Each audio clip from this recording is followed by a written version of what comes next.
नमस्कार बच्चों, व्याकरण जगत में आपका स्वागत है। मैं संगीता आपके सामने फिर से हाजिर हूँ हिंदी व्याकरण के बारे में जानने के लिए।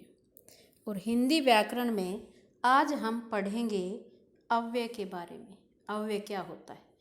अव्यय का पहले हम इसकी संधि करेंगे अ जमा व्यय। अव्यय, व्यय मीन्स खर्च होना और अ मीन्स जो खर्च ना हो या जिसमें किसी प्रकार का कोई परिवर्तन ना आए, कोई विकार ना हो।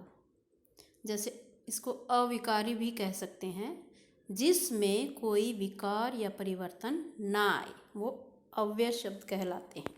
अब इसकी परिभाषा जानिए। ऐसे शब्द जिसमें लिंग, वचन, पुरुष, कारक आदि के कारण कोई विकार नहीं आता, अव्यय कहलाते हैं। विकार मीन्स कोई परिवर्तन नहीं आता। यह सदैव अपरिवर्तित, अविकारी एवं अव्यय रहते हैं। ऐसे के ऐसे रहते हैं। इनका मूल रूप स्थिर रहता है, वह कभी बदलता नहीं है। जैसा शब्द हम प्रयोग करेंगे वो ऐसा ही रहेगा, चाहे हम उसे लिंग, पुरुष, पुल्लिंग के साथ करें, चाहे एक वचन बहुवचन में से किसी के साथ करें, कोई परिवर्तन नहीं होगा। अब आप कुछ उदाहरण देखें। इधर, अब मैं इसको प्रयोग करती हूँ, राम इधर आओ। अब मैं लिंग बदल कर प्रयोग करती हूँ, सीता इधर आओ। फिर से इधर सेम है, एक जैसा है, इधर पे कोई फर्क नहीं पड़ा।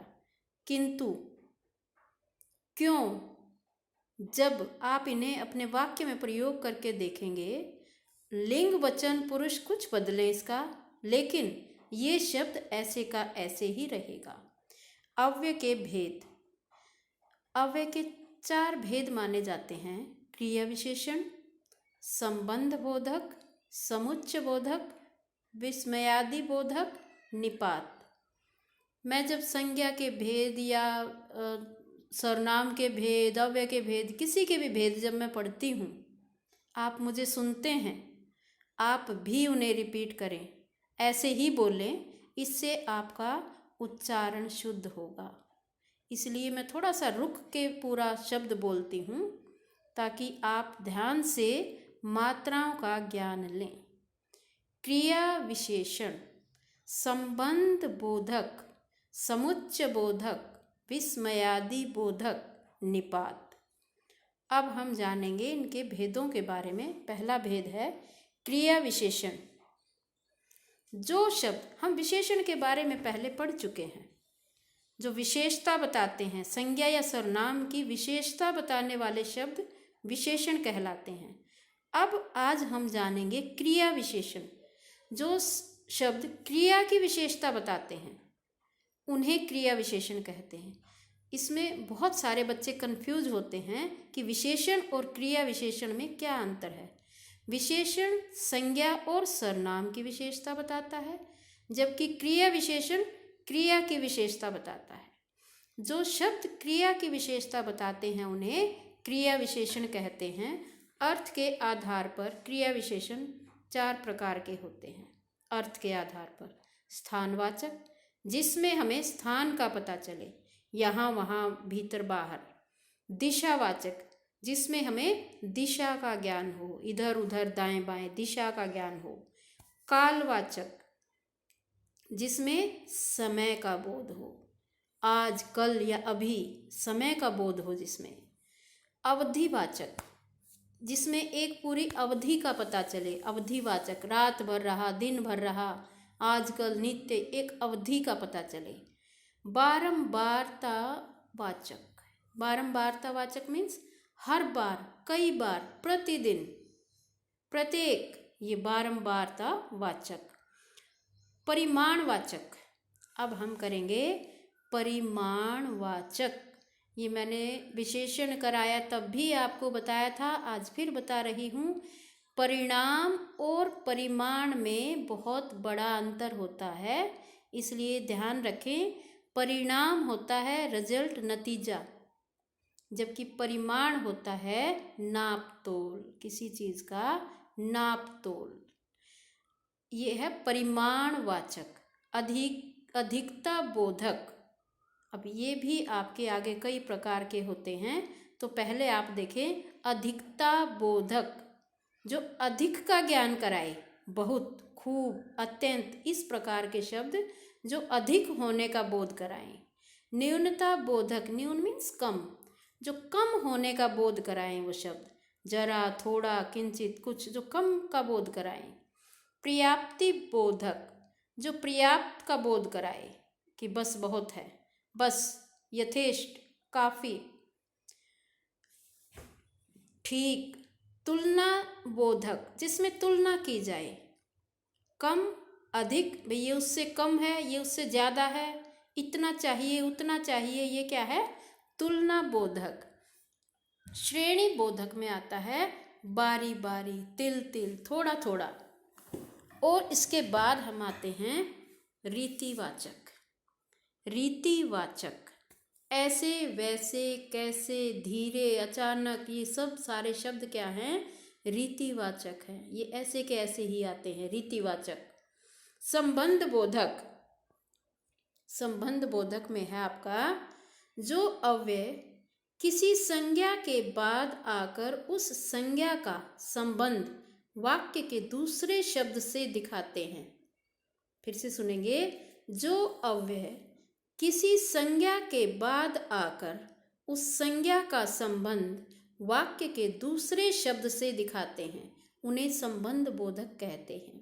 वह दिन भर काम करता रहा, भर इसमें अव्यय शब्द है और दिन, इसमें दिन और काम का संबंध बताया है। इसने दिन और काम का संबंध बताया है, भर ने इन दोनों को, इसलिए भर जो शब्द है वो अव्यय शब्द यहाँ संबंध बताने का काम कर रहा है।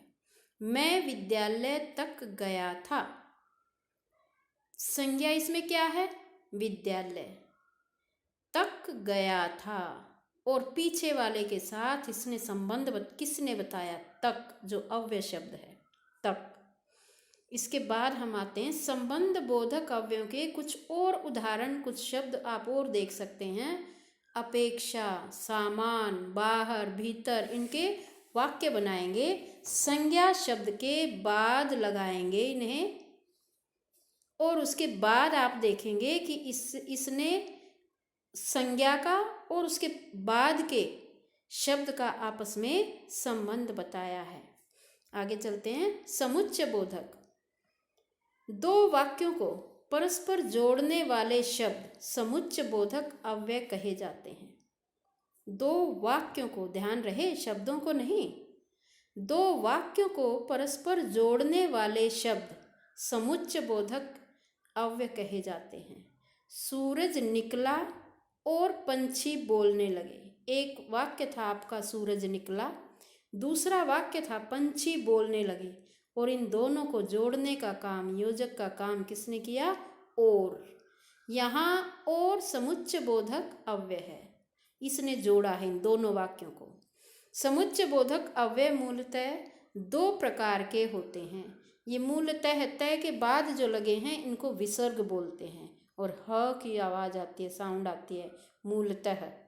इसलिए बोलना अवश्य सीखें, मूलतः और विसर्ग हैं ये। समानाधिकरण और वैधिकरण, समानाधिकरण और वैधिकरण, ये किसके भेद हैं? दो समुच्चय बोधक के।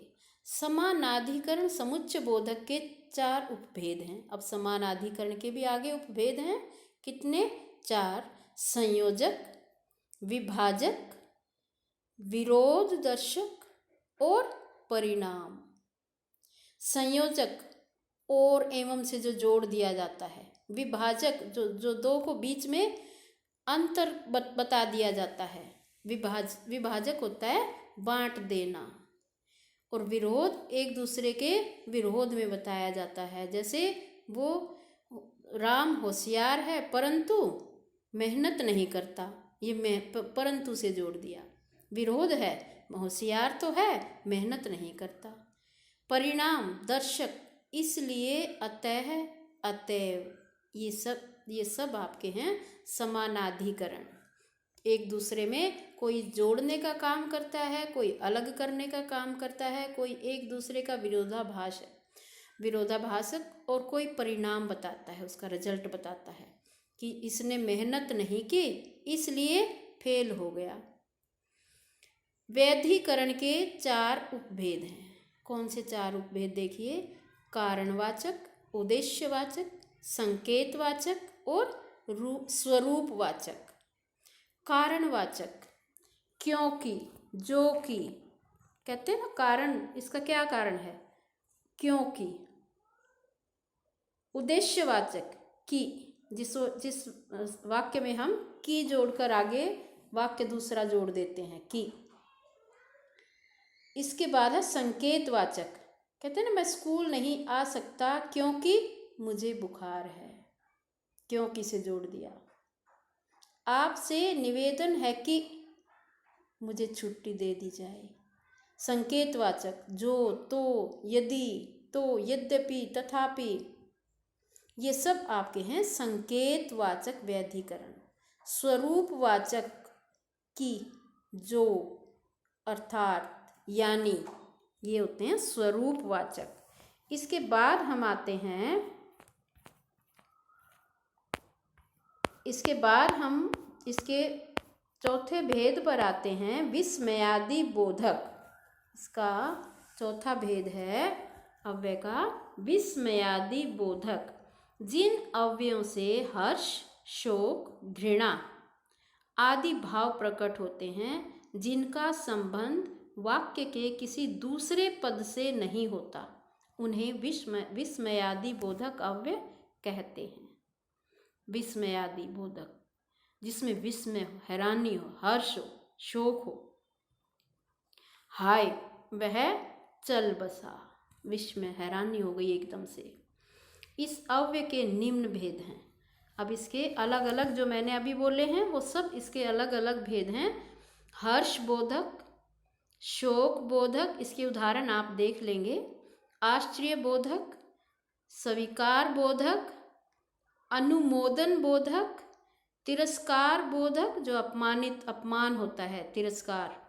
अनुमोदन में जैसे हम हाँ भर देते हैं, हाँ ठीक है। संबंध बोधक, अरे रे जी, ये आप संस्कृत में भी पढ़ते हो, संबंध बोधक। इसके बाद हम आते हैं निपात पर। मूलतः निपात का प्रयोग अव्ययों के लिए होता है। इनका कोई लिंग वचन नहीं होता। निपातों का प्रयोग निश्चित शब्द या पूरे वाक्य को श्रव्य भावार्थ प्रदान करने के लिए होता है। निपात सहायक शब्द होते हुए भी वाक्य के अंग नहीं होते। सहायक शब्द होते हैं लेकिन उन्हें वाक्य का अंग नहीं माना जाता। निपात का कार्य शब्द समूह को बल प्रदान करना होता है। जिस पर स्ट्रेस देकर हम बोलते हैं वो निपात शब्द होते हैं। निपात कई प्रकार के होते हैं, जैसे स्वीकृति बोधक, हाँ, जी हाँ, अवश्य, हम इस पर बल देकर बोलते हैं। नकार बोधक, जी नहीं। निषेधात्मक, मत बोलना, मत करना। प्रश्न बोधक, क्या, ऐसे बोलते हैं। विस्मयादि बोधक, काश। तुलना बोधक, सा। अवधारणा बोधक, ठीक, करीब, लगभग। और आदर बोधक, जी। आदर, जब किसी का सम्मान करते हैं तो हम उसे क्या बोलते हैं? जी। और नकार बोधक में जब जी बोलते हैं तो हम बोलेंगे जी नहीं, वो नकार बोधक है। नकार मीन्स मना करना, नकारना किसी काम को। आज के लिए इतना ही, बाकी कल करेंगे। और यहीं पर आपका अव्यय समाप्त होता है। आप इसकी परिभाषाएं लिखेंगे और याद करेंगे। धन्यवाद। आपका दिन शुभ।